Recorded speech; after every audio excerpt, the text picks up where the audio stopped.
We all know that football is a team game of 11 individuals. The success of the team depends on how well these players are coordinating each other with their abilities. These abilities may be physical, technical, tactical, moral and psychological qualities. All these qualities need to be improved and coordinated in such a way that the team plays like a unit. Today we shall combine to only the technical aspects, how it is important, how to develop it, what are the stages of technique training and how to combine them. As far as the technique is concerned, again we will be confining to kicking and controlling. Remaining things we may discuss in some other topic on other day. Skill is the ability of an individual to adopt, choose and execute the correct technique at the right time in the right direction during the course of play to bring about predetermined result within minimum time and with less or economical effort. Here the players need to take a decision out of several opportunities. The ability to take a decision influences the output of the technique. The technique is the model and the procedure to realize a motor task economically but effectively based on individual peculiarities within the binding of the laws. Here, the players do not take any decision. In fact, they used to keep on repeating the same movement time and again in order to improve upon his qualities or the performance. The technique is the tools of the trade and it is the action of the player for solving any motor task.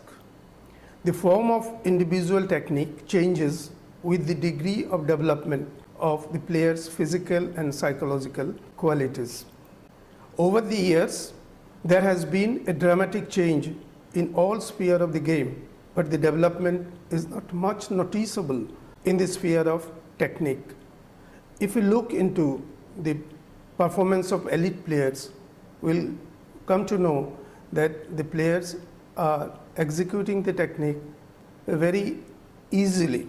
It appears to be very simple, but in fact, hundreds of hours of continuous practice is the result of such thing.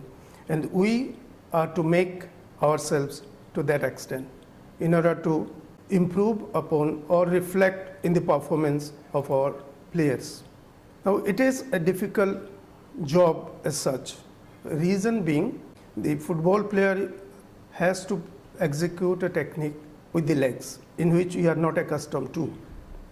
Again, whenever we are executing a technique, we are to maintain our balance on one leg only, or sometimes we are airbound.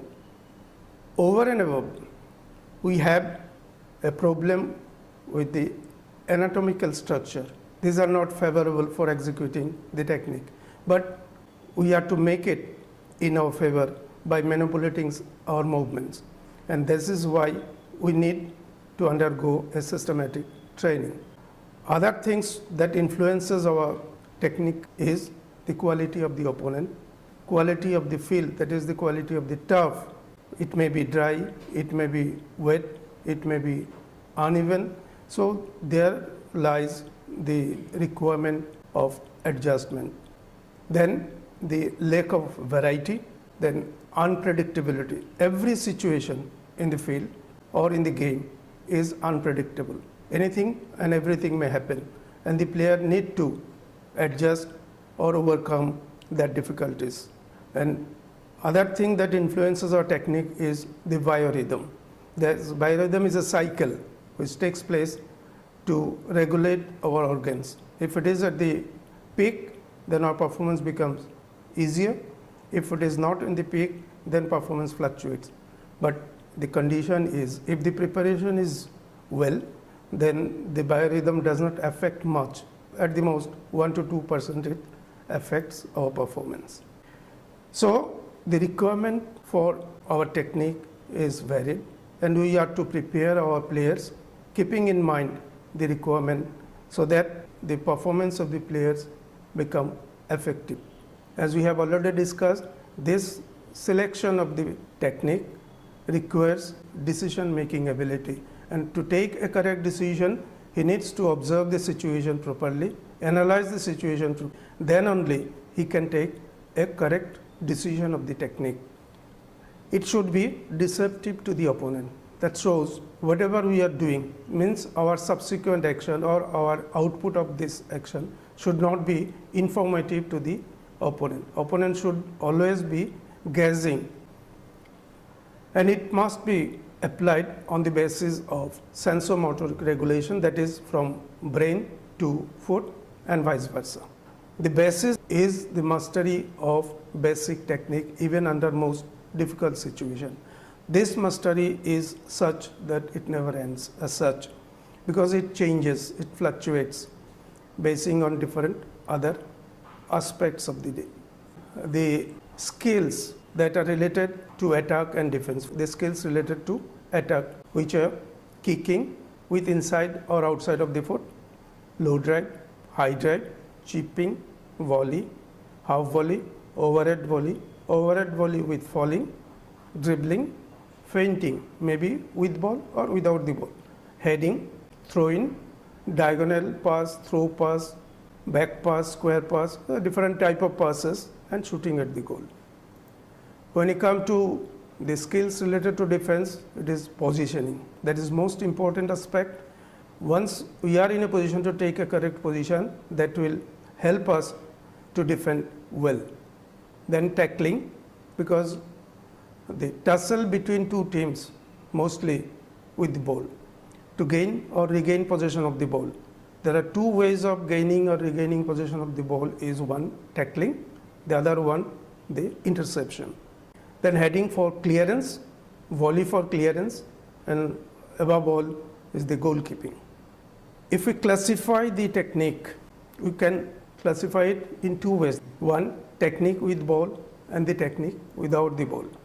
The technique with ball covers kicking, heading, dribbling, feinting, tackling, controlling, and goalkeeping, both attack and defense.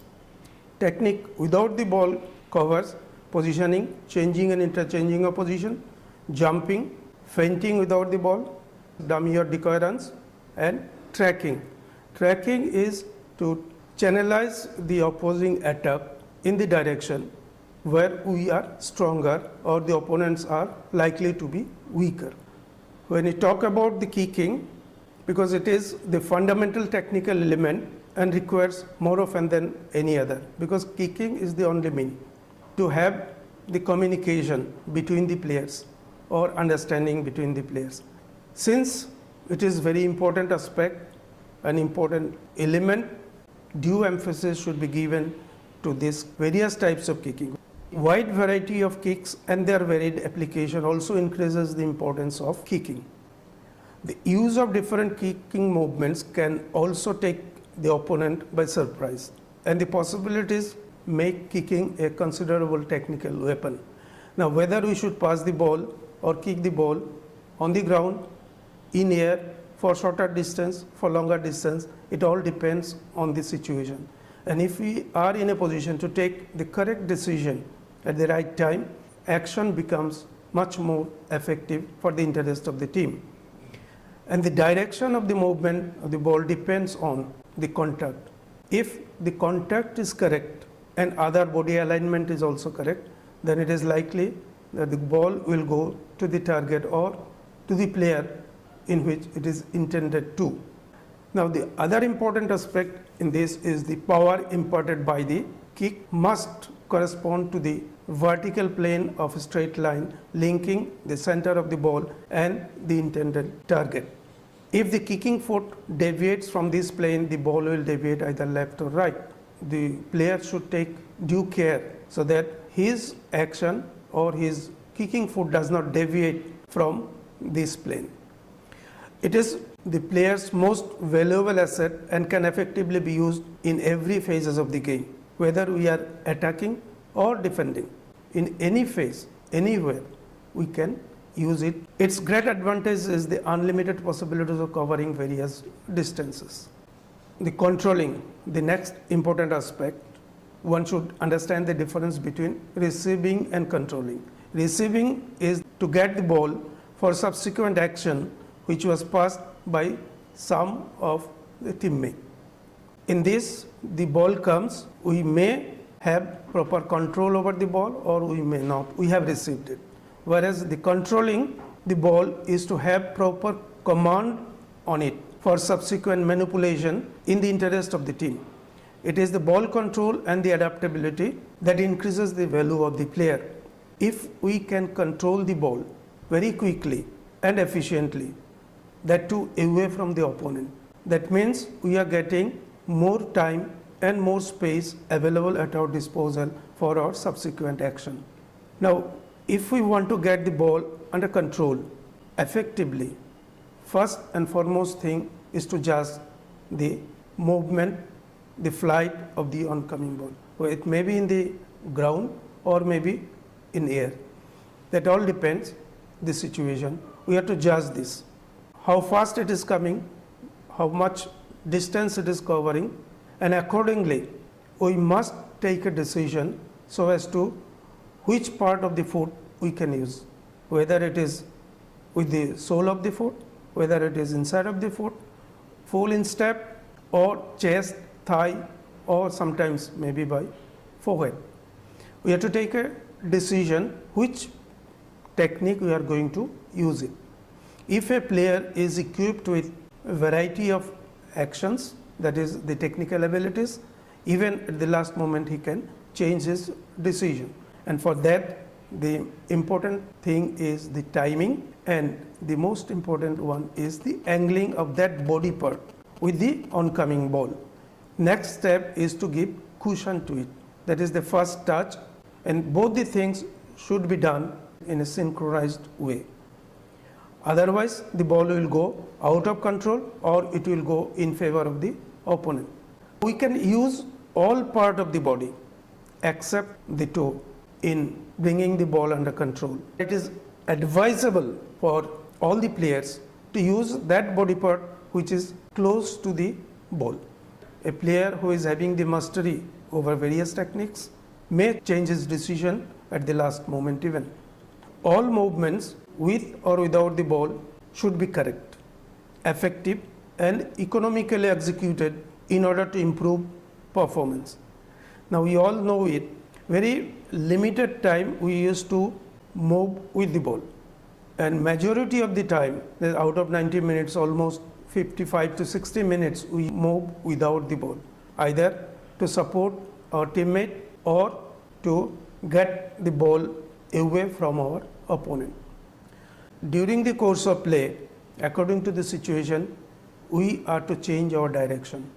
To make our change of direction, it is advisable for the players to make a longer stride. That is, the last stride should be longer one, so that they can plant their heel and push their CG backward, and at the same time by flexing the knee, we can push our CG downward close to the ground, and then we can shift backward so that change of direction becomes easier and less time consuming. Similarly, a soccer player jumps for the ball either to gain or regain or to deflect by heading or fisting by the goalkeeper. Mostly it is done hurriedly and without much preparation. We don't know as such which leg should be used for takeoff, but if the preparation is correct, we must take that stronger foot for takeoff, and at that time the swinging leg should be very carefully used so that it doesn't violate the laws of the game. And in jumping, as we all know it, we are always challenged by the opponent. So while jumping, we must select or decide the timing, correct timing, so that we can reach at our top and get the ball. Otherwise, it may so happen we have reached to our peak point, and when we are coming down, then the ball reaches there. So that will be a mismatch and the action will not be effective one. Landing is very important, and it should be taught in a very careful manner so that the players are not getting injuries during landing. Whenever we are going for the airborne balls, then we are jumping, that timing is more important for us, otherwise we will miss that flight. In order to make our jumping effective, we must develop elasticity of players. Now we are coming to the training part of the technique, how to develop it and how to improve upon one's quality. First of all, we must demarcate the area depending upon the level of our players. The objectives of attacker and defender are given and a score is to be kept. In order to keep the players motivated, we must do this. The technique is not a very favorable element for the players to practice. They feel bored after some time. So if we do not encourage or inculcate certain elements, some sort of motivation, then the players may lose interest and the training program will not be as effective as it is supposed to be. And for this, we must set certain realistic rules and the positions of the players at the start of the exercise itself. Now, the players should be given sufficient time to repeating the movement again and again without repeating the mistakes. To master the movements required for higher performance is our aim. It must be followed and the coach must take proper steps so that the players get mastery over the techniques. As we all know it, the game is a sphere of free movements and every situation calls for innovation. That means something new will come during the course of play. So we as coaches must prepare our players effectively or expose our players to all those possible situations which they are likely to face during the course of play. Training helps us to utilize the powers most rationally and solve all problems economically and effectively, even at the highest level. We must have the knowledge to understand the rational use of our abilities. Here power means our abilities. So if we have certain strong points, we must not expose ourselves every now and then. We should use it as and when it is required, and after that we must go on as usual. The training, of course, are the preparation for the future, and it helps us to accustom our organism to a definite level of performance. To ensure consistency in performance through a high standard of physical fitness, technical and tactical abilities, psychological factors, and knowledge of the game is our vital aim of any technical training. It is also important we do it through our training to skillfully direct the proceedings to bring out the best with regard to our individual talents. Now, whatever the technique we are teaching or we are training the players, it must be based on individual peculiarities. No two different individuals are same.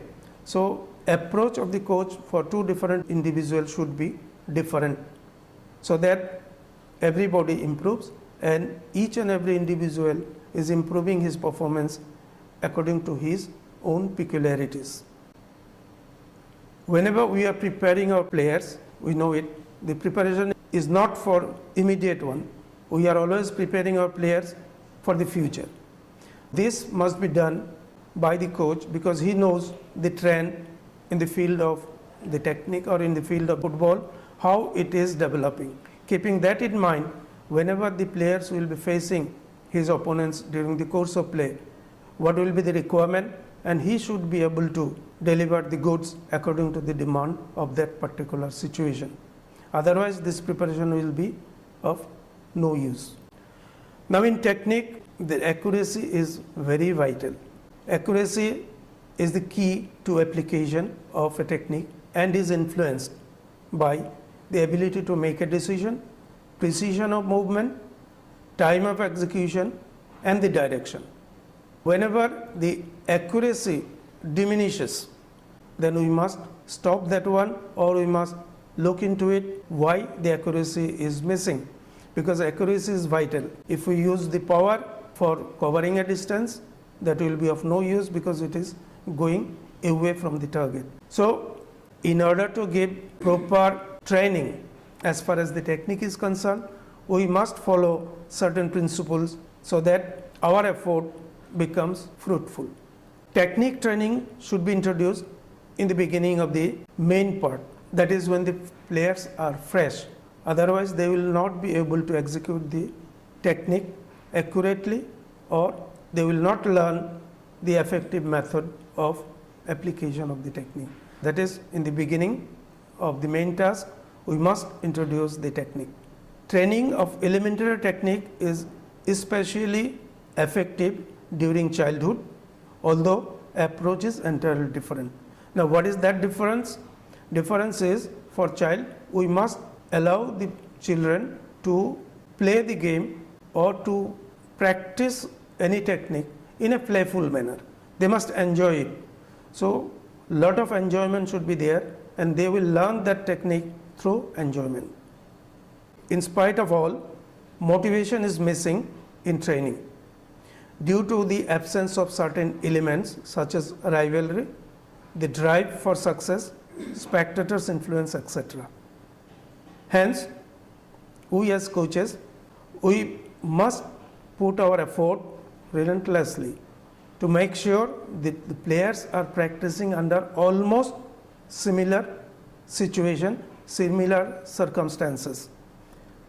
The environment where they are practicing should be conducive for learning, as well as much as possible, we must inculcate the competitive elements in the practice of technique. A purposeful and correct model of technique should be the objective, keeping in mind the individual differences and abilities. Accuracy and economy should go always hand in hand, as we have already discussed it earlier. The degree of difficulties must be increased gradually. It should be one by one. Only one element of difficulty should be included at one point of time. Otherwise, it will become too difficult for the players to continue or to perform, and the player concerned may lose interest. Technique should be automatized with full realization of tactics. It must be in conformity of the laws of the game. All ball technique practices must be organized as near to the actual game-like situations and stress as possible. With the improvement of motor qualities, the movement structure of different techniques also need further adjustment. It is an important thing which everybody should understand. As other qualities improve, such as your strength, flexibility, agility, and all these things are improving. Along with this, the application, we need certain manipulation which is to be looked into, so that the player is in a position to utilize his developed power efficiently for the application of the technique. Movement with similar structure of different techniques should be trained in a sequence according to their degree of difficulties. Say for example, chipping and high drive.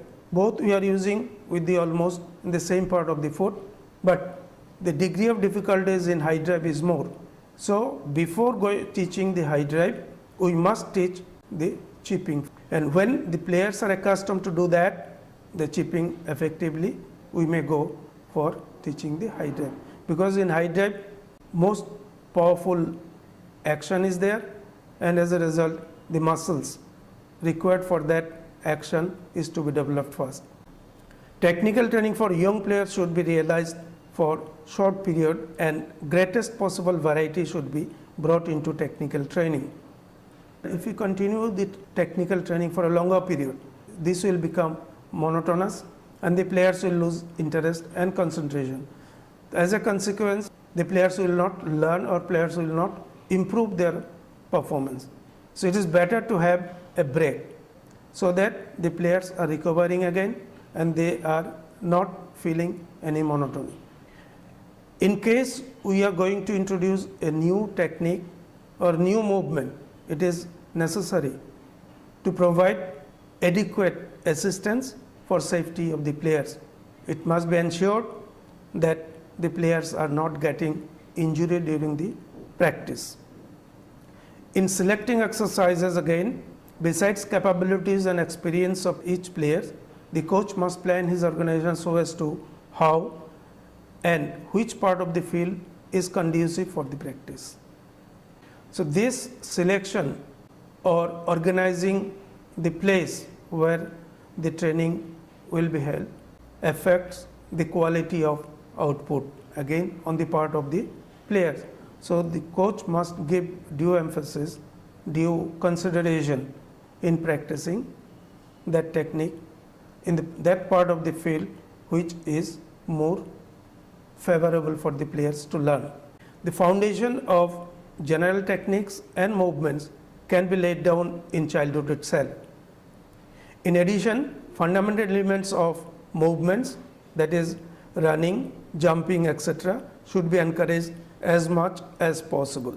No special technique is encouraged at childhood as physical and neuromuscular coordination do not develop at that stage.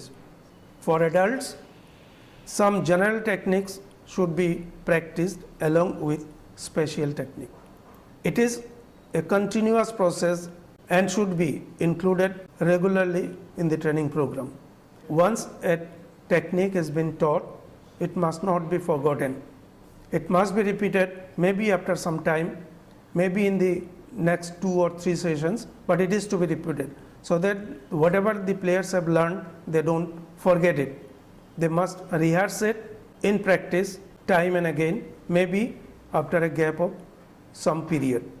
The greatest possible variety should be brought about into the technical training, keeping in mind its application in the actual match situation. Here the players may not be able to visualize the importance of a particular technique in the game, but the coach knows this thing, how the player will be using that technique in a particular situation.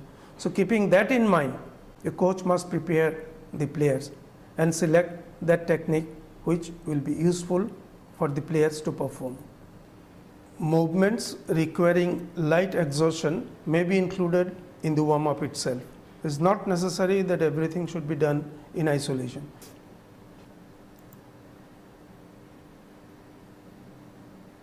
Now this is a model which is presented here only to make you understand how the warm-up are to be performed.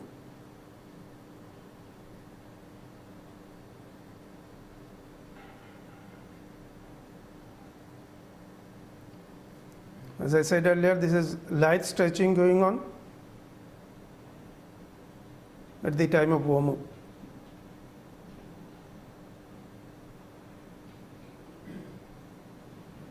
This slow movement in the form of jogging.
We will be discussing now the teaching procedure adopted in training techniques.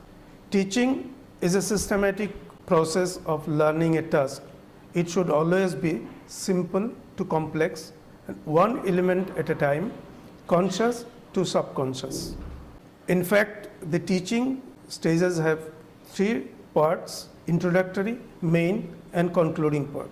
In introductory part, there will be assembly and roll call. The coach will take the stock of the situation, asking the players whether they are fit or they have got any problem about their well-being. Everything should be inquired, and accordingly, the coach should brief about the task to be undertaken in this session, its importance, its relevance with the game. At that time, it is wise to keep the ball away, otherwise the players will be distracted. So coach should organize even the assembly in such a way that the players are not getting distracted. In warm-up, we should go for general warm-up, and it should be followed by a specific warm-up. It may be with ball or it may be without the ball. Sometimes it may be done with minor games also. At the beginning, there should be a brief introduction of the task, and it should be followed by demonstration, explanation, and organization. When demonstration is given, it is ideal for the coach to demonstrate himself. If not possible, then he may take the help of a player who can do it correctly, or video clippings. Explanation should be brief, covering all salient points. While organizing the class, it must be taken care of. The organization is done very fast so that the players are not cooled down. Better, it should be brief and to the point, and then the class should be organized as fast as possible. Once the trainee starts the practice, the job of the coach is to identify the faults, rectify the mistakes, and for all these, the coach should position himself in such a way that he can see everybody, so that he can observe every movement and rectify the mistakes properly. He should teach the technique in a playful manner, keeping the environment conducive for learning, and he must also understand the psychology of the children, understand the stress on the child as well. Repetition should be after a short interval. The coach should allow the players to repeat it maybe after some gap. An important part is here, the coach should recognize the individual differences, and according to their level, the group may be distributed in a homogeneous way or in a heterogeneous group, so that the maximum of the players are benefited. The coach should use very simple language which they can understand. There is no harm if you are using local language which the players can understand better. And in this case, we must be very careful so that we are not repeating the same word again and again. That irritates the player. It should be simple and it should be communicative to the players. After the practice is over, that is the main part is over, we should go for the concluding part, where it should start with the cool down movements. The players should cool down slowly and slowly, so that the muscles which were toned up earlier slowly coming back to their normal position. Before that, the coach must clarify the doubts, if any. That means after the practice is over, first a coach should brief whatever the activities the players have undertaken, what are the plus and minus points. Then he should ask the questions if there is any doubt. If the players are asking any question or they are showing their doubts, it must be clarified. The coach must ensure that the players are going home with a feeling of learning something new. Thank you very much.